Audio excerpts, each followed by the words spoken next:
Hello dear all. So ये parent talk में आज हमारे साथ में प्रथमेश के मम्मी पापा दोनों साथ में हैं। So first of all congratulation sir. Thank you sir. Prathamesh ने जो सक्सेस अचीव करी है एंड आगे भी इसका फ्यूचर ऐसे ही सुंदर बहुत ब्राइट रहे। एंड सर प्रथमेश की जर्नी आपसे जानना चाहेंगे, वो फर्स्ट से लेके 10th तक पढ़ाई में कैसा था और क्या स्थिती थी घर में? सबसे पहिले तो सॉरी मराठी सगळ्यात पहिल्यांदा तर मी न्यू अकॅडमीला धन्यवाद देईल आणि त्याच्यानंतर मी माझा परिचय देतो। मी रवी प्रगणे आणि ही माझी पत्नी प्रिया प्रगणे। आम्ही फक्त सर प्रथमेशच्या एज्युकेशनसाठी आम्ही अकोल्यामध्ये आलो। लहानपणापासूनच सर त्याला एज्युकेशनमध्ये इंटरेस्ट वाटत होता। लहानपणापासून त्याला आपण गावात म्हणजे असं जिल्हा परिषदच्या शाळा होत्या तिथं त्या विद्यार्थ्यांची अवस्था पाहिल्यानंतर असं वाटत होतं याला जर इथं खेड्यात टाकलं तर थोडंसं ह्याच्या फ्युचरमध्ये प्रॉब्लेम येईल। त्या दृष्टीनं आम्ही मग अकोला जॉईन केलं सर। मुद्दा मग मेन इंटेन्शन आमचं फक्त याचं एज्युकेशन होतं, कारण त्या पिरियडमध्ये सर मी जॉबलेस होतो कम्प्लिटली। त्याच्यामुळे आमचं इकॉनॉमिकली जे प्रेशर होतं ते खूप होतं आणि मग इकॉनॉमिकली प्रेशरमध्ये काहीतरी आपल्याला अचीव झालं पाहिजे आणि लहानपणापासूनच मी याच्यावर डिपेंड केलं की ह्याला काहीतरी बनवायचं आहे, आता याच्यामध्ये क्वालिटी आहे, पोटेन्शियल आहे। तर त्या हिशोबाने आम्ही शहराकडे आलो, म्हणजे अकोल्यामध्ये आलो आणि अकोल्यात मग मला जे मी एखाद्या शाळेवर प्रायव्हेट स्कूलवर काम केलं। सुरुवातीला पगार कमी होता, मग त्याच्यानंतर मग हळूहळू माझं थोडंसं मी ट्युशन क्लासेस सुरू केले तेव्हा आणि तिथून मग थोडं इन्कम प्राप्त झालं आणि मग मी मोठ्या शाळेमध्ये टाकण्याचं स्वप्न पाहिलं त्याला। पहिल्यांदा तो उमरीमध्ये होता, फुलपाखरूमध्ये, पण तिथंही मला त्या समाधान वाटत नव्हतं की ह्याच्या म्हणजे इंटेलेक्च्युअलच्या मानाने ह्याला स्कूल प्रॉपर भेटली पाहिजे। तेव्हाही तो डिसिजन मी मग फुलपाखरूला रिपीट तिथून काढून प्रभात किड्समध्ये त्याला टाकला आणि मग प्रभात किड्समधून त्याची जर्नी सुरू झाली। मग जसा त्याचा लहानपणापासून रिझल्ट येत गेला सर, तर खरंच आम्हाला प्राऊड वाटत होतं तेव्हापासूनच की आता आपली लाईन लागलेली आहे। आणि मग माझं थोडंसं प्रोफेशनली थोडंसं बरं होत गेलं आणि तिथून मग प्रभात किड्सची फी पेड करताना आम्हाला परत ते प्रॉब्लेम्स क्रिएट झाले। मग आणखी स्वप्न डाऊन होताना दिसलं की आपण ते प्राप्त करू की नाही। त्याच्यानंतर मग प्रभात किड्समध्ये त्या सरांनी पण आम्हाला खूप कोऑपरेट केलं, नारे सरांनी खास करून। आणि मग तिथे माझ्या डोक्यात असं आलं, तेवढ्यातच 5thमध्ये असताना आम्हाला 4thची फीज आमच्याकडे बाकी होती आणि त्याचंही खूप प्रेशर आलं होतं। इनफॅक्ट आम्ही स्ट्रगलमध्येच सफर करत होतो, कारण मी कम्प्लिटली अगोदर जॉबलेस होतो आणि त्याच्यानंतरही ट्युशन क्लासेस फार मोठे नव्हते, जस्ट ॲज अ लिटल प्लॅनमधून घरगुती असे क्लासेस घेत होतो।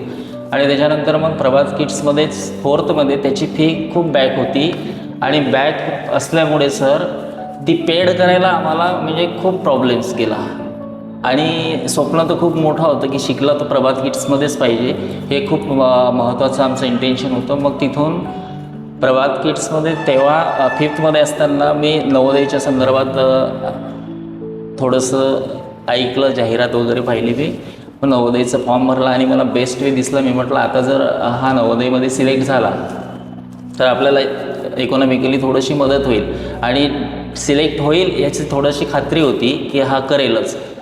मग सर ह्याने पण मेहनत केली आणि मी पण त्याला थोडं घरी ॲज अ टीचर म्हणून थोडंफार हेल्प झाली त्याला क्लासेससाठी। आणि प्रभात किड्समधून मग त्याचं सिलेक्शन जवाहर नवोदयमध्ये झालं आणि मग तिथून मला एक स्पेस मिळाला त्याच्या फ्युचर एज्युकेशनसाठी फीज जमा करायला किंवा पैसे गोळा करायला। मग तिथून सर थोडंसं बरं चाललं आणि मग लहानपणापासून हा जो थोडासा नॉटी होता, म्हणजे ह्याचं एज्युकेशनमध्ये हुशार होता पण ह्याच्या तक्रारी खूप येत गेल्या। मी पहिल्यांदा हे इंटरव्ह्यूसाठी इथं आलो काहीतरी चांगलं कामाला आणि ही संधी मला न्यूमध्ये मिळाली की पहिल्यांदा आपण प्राऊडनेससाठी इथे आपल्याला इंटरव्ह्यूसाठी बोलावलं। हे पहिल्यांदा झालं माझ्यासोबत, कारण हा हुशार होता पण हा खूप खोडकर होता। म्हणजे ह्याच्यामध्ये ज्या क्वालिटीज होत्या मी त्याच्या हुशारीमुळे त्याला डॉमिनेट म्हणजे हे पण करत नव्हतो की तू असा की तसा. मी एक विचार केला की हुशार मुलं अशी बदमाशच असतात. ही एक टेंडन्सी बनवून घेतली की हुशार मुलं ऑलवेज बदमाशच असतात, काहीतरी खोडकरपणा केल्याशिवाय म्हणजे करणारे लेकरच हुशार असतात. आणि मग तिथून तो नवोदयमधून त्याला 12th नवोदयमध्ये शिकण्याची व्यवस्था आहे.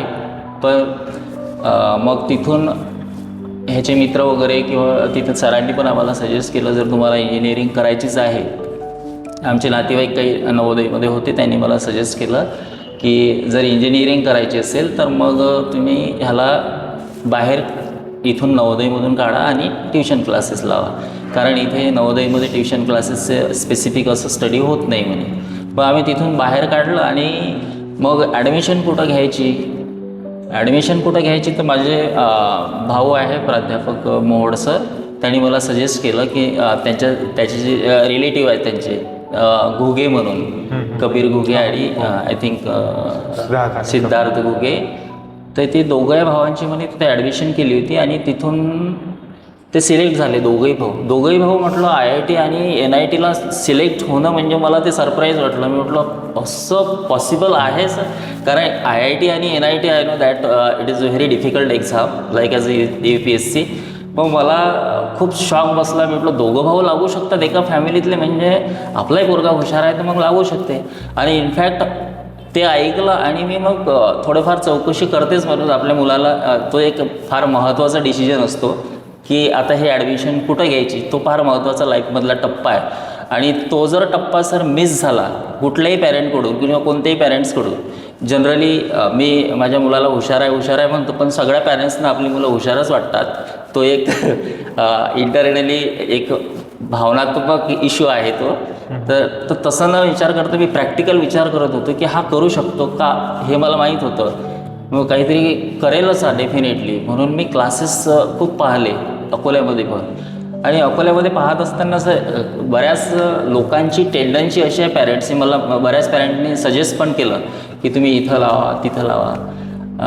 मग मी विचार केला, रिझल्ट पाहिले तुमचे, खास करून न्यू अकॅडमीचे रिझल्ट. मी म्हटलं ॲडमिशन तर तिथं घेऊ, पण मला रिझल्ट पाहिजे आहे. म्हटलं मी रिझल्ट पाहिले, आय थिंक तुमच्याकडे 47 म्हणजे 47 आणि कितीतरी विद्यार्थी होते आणि त्याच्यामधून 36 आय थिंक सिलेक्ट झाले होते.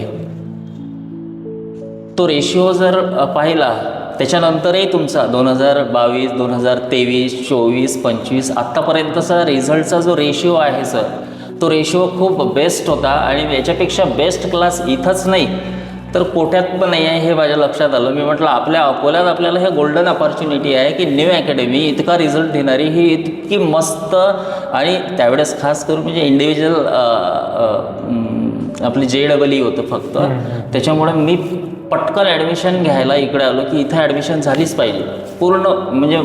पूर्ण तयारीनं मग ही सोडायचीच नाही, इथं ॲडमिशन झालीच पाहिजे, कारण तो निर्णय आमच्यासाठी खूप महत्त्वाचा ठरणार होता आणि तो ठरला सर. कारण तो जर डिसिजन चुकला असता तर आय थिंक मला जे अपेक्षित होतं, आज जर सपोज एखाद्या दुसऱ्या क्लासमध्ये टाकलं असतं, अनसक्सेस असतात, तर माझं जे फ्युचर प्लॅनिंग होतं त्याच्यासाठीचं ते डिस्ट्रॉय झालं असतं.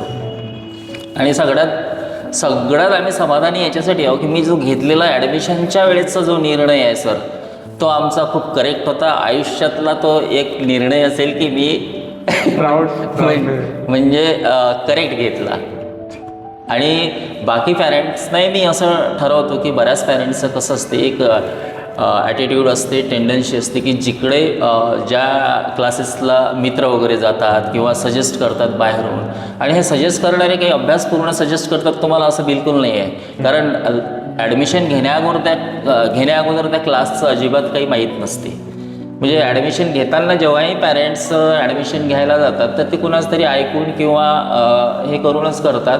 पण ॲक्च्युअल फॅक्ट जर पाहिली तर हिस्ट्री जर आपण न्यू अकॅडमीची काढली तर तुमच्यासमोर क्लिअर होईल. मी सांगतो म्हणून नाही किंवा मी आज इंटरव्ह्यूला बोलावलं, मी एक्स्ट्रा क्लासची वाहवा करत आहो, अशातलं बिलकुल भाग नाही. मी माझ्या मनातून बोलत आहे, आणि माझ्या मुलाने ऑलवेज न्यूचा रिस्पेक्ट केला आणि त्याच्यासोबत, कारण न्यूच्या बद्दलचा जो रिस्पेक्ट तो ऑलवेज माझ्या मनात होता. कारण तुम्ही जे सर केलं ना, तर ते पर्सनली हेड टू हेड मुलांना जे प्रोव्हाइड करायचं आहे, जे मटेरियल्स द्यायचं आहे, आणि मटेरियल्सपेक्षाही सर तुम्ही काय केलं, ते बॅकग्राऊंड इमोशनली ज्या गोष्टी आता मी तुम्हाला सांगू शकत नाही, क्लासमध्ये काय प्रोव्हाइड होते त्या गोष्टी शब्दात व्यक्त करता येत नाही. आणि क्लासमध्ये जे भेटलं ती मी अनुभवलं सर तुमच्या क्लासमध्ये. तुमच्या क्लासचं वैशिष्ट्यच ते आहे की तुम्ही ते बरोबर मुलांना जे पाहिजे ते दिलं, त्याच्यामुळे मुलं सक्सेस झालीत. हा हुशार होता पण हा नॉटी होता, आणि नॉटीपणामुळे हा अनसक्सेस व्हायली भीती होती सर मला. ॲक्च्युली मी खोटं बोलत नाही, मला भीती होती. जसं आता मुलगा सक्सेस झाला, हे सगळ्या सक्सेस झाल्यानंतर सगळ्या चांगल्या गोष्टी पुढे येतात, पण वाईट गोष्टी काय असतात ना, ते पाठीमागे असतात. आणि त्या वाईट गोष्टींपैकी त्याला जे आम्ही प्रोव्हाइड करायला पाहिजे होतं, तो पप्पा मम्मीविषयी कधी इथे इंटरव्ह्यूमध्ये काही वाईट बोलणार नाही, पण त्याने सॅटिस्फॅक्शन केलं तर मला माझ्या पप्पा मम्मीने काही कमी पडू दिलं नाही. पण ॲक्च्युली त्याला बसायला, म्हणजे त्याला अभ्यास करायला एक सुटेबल जागा पण नव्हती. त्याने म्हणजे अशा सिंगल रूममध्ये राहून त्याचा अभ्यास झालेला आहे, विदाऊट एनी फॅसिलिटीज. म्हणजे रूममध्ये काही फॅसिलिटीज नाही, गरम याच्यातही त्याने पंख्यातच अभ्यास केला. कूलर पण नाही, एकटाच बसत होता, एकच कूलर होता, तो कूलर फॅमिलीमध्ये होता. हे सांगायच्या गोष्टी नाही, इंटरव्ह्यूत मी नाही बोलायला पाहिजे, पण जी पॅरेंट्स हिंमत करत नाही गरिबीमुळे की इंजिनियर बनवायचं किंवा पुढे आपला मुलगा करेल का, जी एक भीती असते मनात. कारण आज जर माझा मुलगा सिलेक्ट झाला नसता तर पुढे ऑप्शन्स तसं प्रॉपर काही नव्हतं, तो जर अनसक्सेस झाला असता तर. आणि जे घरून प्रोव्हाइड करायला पाहिजे ते काही आम्ही पुरेसं त्याला प्रोव्हाइड करू शकलो नाही. त्याच्यातही क्वालिटीज होत्या पण त्याने पूर्ण फोकस केलं नाही. म्हणजे त्याने जे पूर्ण फोकस अभ्यासाला करायला पाहिजे होता, त्याने फक्त हा जो जेवढाही इम्पॅक्ट आहे ना सर, तो फक्त सरांचा आहे, फक्त न्यू अकॅडमीचा आहे.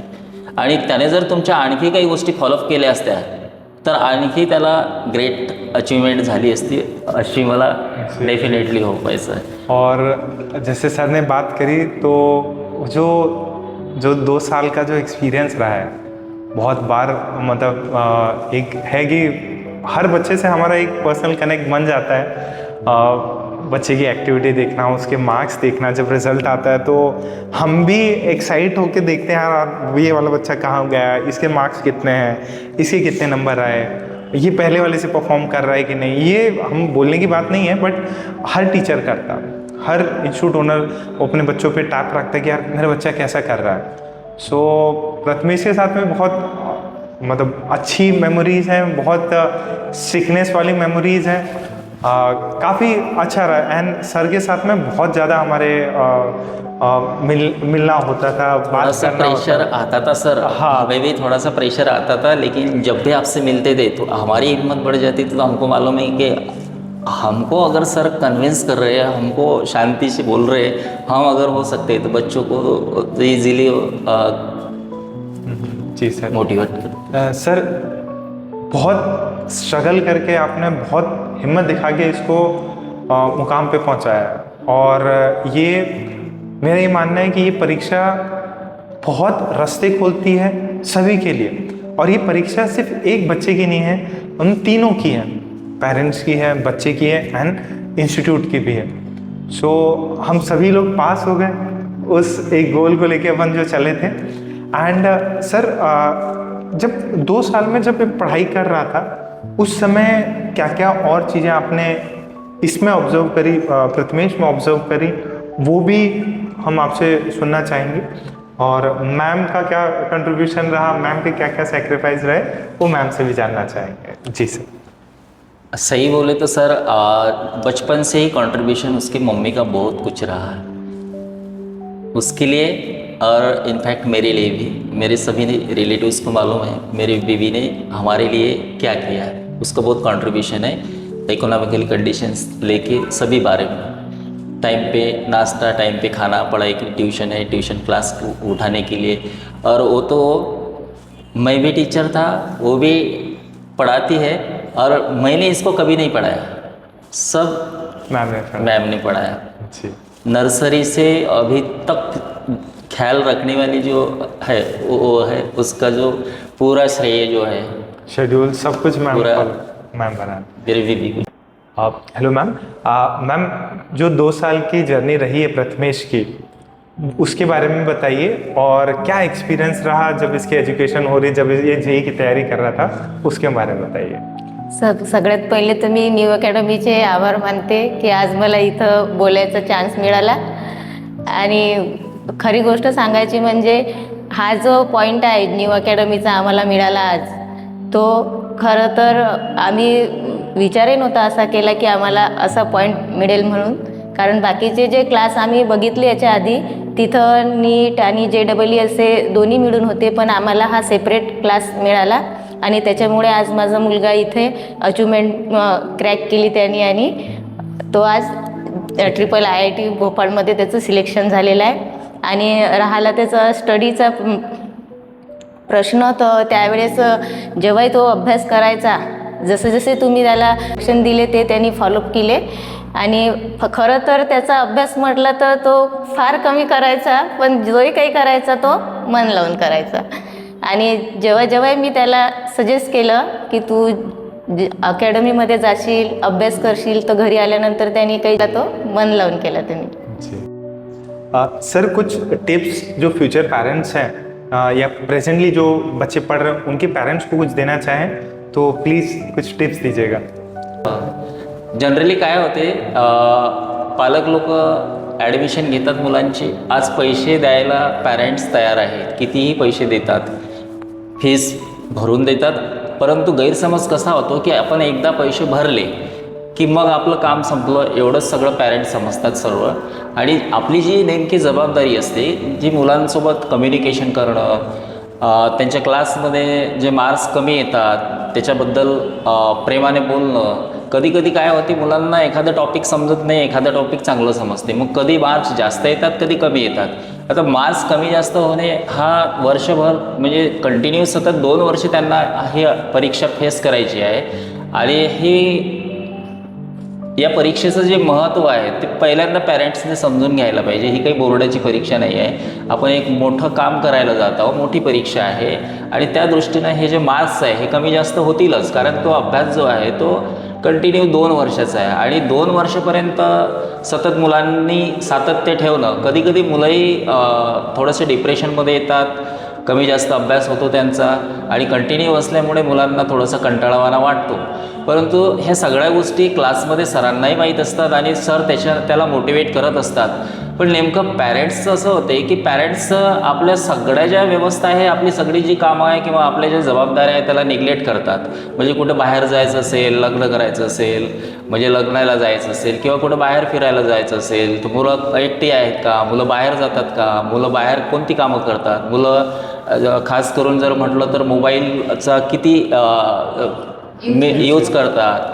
जनरली मुलं मोबाईलचा यूज केल्यामुळे, मिसयूज केल्यामुळे थोडंसे ह्या वयामध्ये अगोदरच ते वेगळ्या विचारामध्ये असतात. वेगळ्या म्हणजे अभ्यासाची त्यांना आवड असण्यापेक्षा थोडेसे आणखी विषय अट्रॅक्शन करणारे असतात. त्यांना खूप सारे टॉपिक्स असतात, मित्र आहेत, आणखी कुठल्या गोष्टी आहे, बाहेर फिरणं आहे, ह्या सगळ्या गोष्टी सगळ्या मिक्स होतात. आणि हा 2 वर्षाचा कालावधी आहे. आणि 2 वर्षाच्या कालावधीमध्ये तुम्ही त्याच्या अभ्यासाकडे किती लक्ष देता हे फार महत्त्वाचं आहे. आणि मग त्याच्या अभ्यासामुळे आपल्यामुळे जर त्याच्या अभ्यासात व्यत्यय येत असेल तर पालक हे समजून घ्यायला तयार नाहीत की आपल्यामुळे याचा अभ्यास कमी होतो. खास करून म्हणजे कुठं फिरायला जायचं असेल तर मग त्याला घेऊन जाणे, किंवा मग तसेच पॅरेंट्स जर ही सवलत देत असेल तर मुलांना पण त्याचं महत्त्व कमी असते, मुलांना पण कमी होऊन जाते. आणि मग मुलं पण बिनधास्त असतात, त्यांना असं वाटते माझे पॅरेंट्स असतं म्हणतात तर मग काय विषय. तर अशा गोष्टीमध्ये मुलांचं डिस्कनेक्ट होते. आणि मग डिस्कनेक्ट झाल्यामुळे त्याचा परिणाम तो मार्क्सवर होतो. मग मार्क्स कमी यायला लागतात, मुलं डिप्रेशनमध्ये जातात. हळूहळू जसं जसं त्या पोर्शन वाढत जातो तसे मग पोर्शन वाढल्यामुळे ते मार्क्स कमी होतात. जसं आता छोटीशी टेस्ट असेल, एखाद्या चॅप्टरवर किंवा टॉपिकवर टेस्ट असेल तर मुलं चांगली मार्क्स घेतात. पण मेजर असेल किंवा जो पोर्शन जर थोडा व्हास्ट असेल तर त्याच्यामध्ये कमी मार्क्स येतात. जर कंटिन्यू जर सतत त्या याच्यामध्ये असलं अभ्यासामध्ये किंवा डिस्कनेक्ट झाले नाही मुलं तर तिथेही मार्क्स घेतात, पण डिस्कनेक्ट झाल्यामुळे हे सगळे प्रॉब्लेम्स येतात आणि त्याच्यामुळे मग विद्यार्थी पण काय होतात, डिप्रेशनमध्ये जातात आणि त्याच्यासोबतच खूप मेहनत घेणारे पॅरेंट्स पण डिप्रेशनमध्ये जातात. ती मेहनत घेतात पण काय चुका होते याच्याकडे निग्लेक्शन असते त्यांचं, अजिबात ते विचार करत नाही की या साध्या साध्या गोष्टी किती इम्पॅक्ट करतात. म्हणजे एखादा महिन्यात एक जरी त्याचा पिरियड ऑफ झाला किंवा एखादी टेस्ट केली तर त्याचा परिणाम तो दुसऱ्या तिसऱ्या टेस्टवर पण होतो. म्हणजे एखादा पिरियड जरी मिस झाला तर एखादं जे टॉपिक महत्त्वाचं असते त्याच्याकडून सुटून गेलं, राहून गेलं तर ते त्याला प्रॉपरली समजत नाही. आणि नशीब की हे न्यू अकॅडमीमध्ये इवन क्लास झाल्यानंतरही मुलांच्या कनेक्टमध्ये असतात. इवन रात्री 10-11 वाजेपर्यंत मुलांचं होमवर्क किंवा काही PYQs आहे हे झाले की नाही हे सुद्धा पाहून घेण्याची जबाबदारी ते पार पाडतात. म्हणजे खूप हार्डवर्क करतात. त्यामुळे जर पॅरेंट्सनी ठरवलं की आपण ह्या गोष्टी ज्या आहे आपली जी जबाबदारी आहे पालकांची ही जर आपण पूर्ण पार पाडली तर नक्कीच मुलांना ह्याच्यापेक्षाही चांगल्या प्रकारे यश प्राप्त होते, एवढं मी 100% सांगू शकतो. कारण बरीच लोक आपल्या ज्या जबाबदाऱ्या आहेत त्या पूर्ण पार पाडत नाही आणि मग त्याचा रोष कसा होतो सर, त्याचा रोष क्लासवर जातो. मग सहज बोलतात इतके पैसे घेतले आणि मुलांना तर रिझल्ट आला नाही. आता ही कॉम्पिटिटिव्ह एक्झाम आहे, ही परीक्षाच हार्ड आहे. मुलं जर काय अभ्यासात असतील, जरी मुलं हुशार असतील, बरेच हुशार मुलं पण आउट ऑफ होतात सर.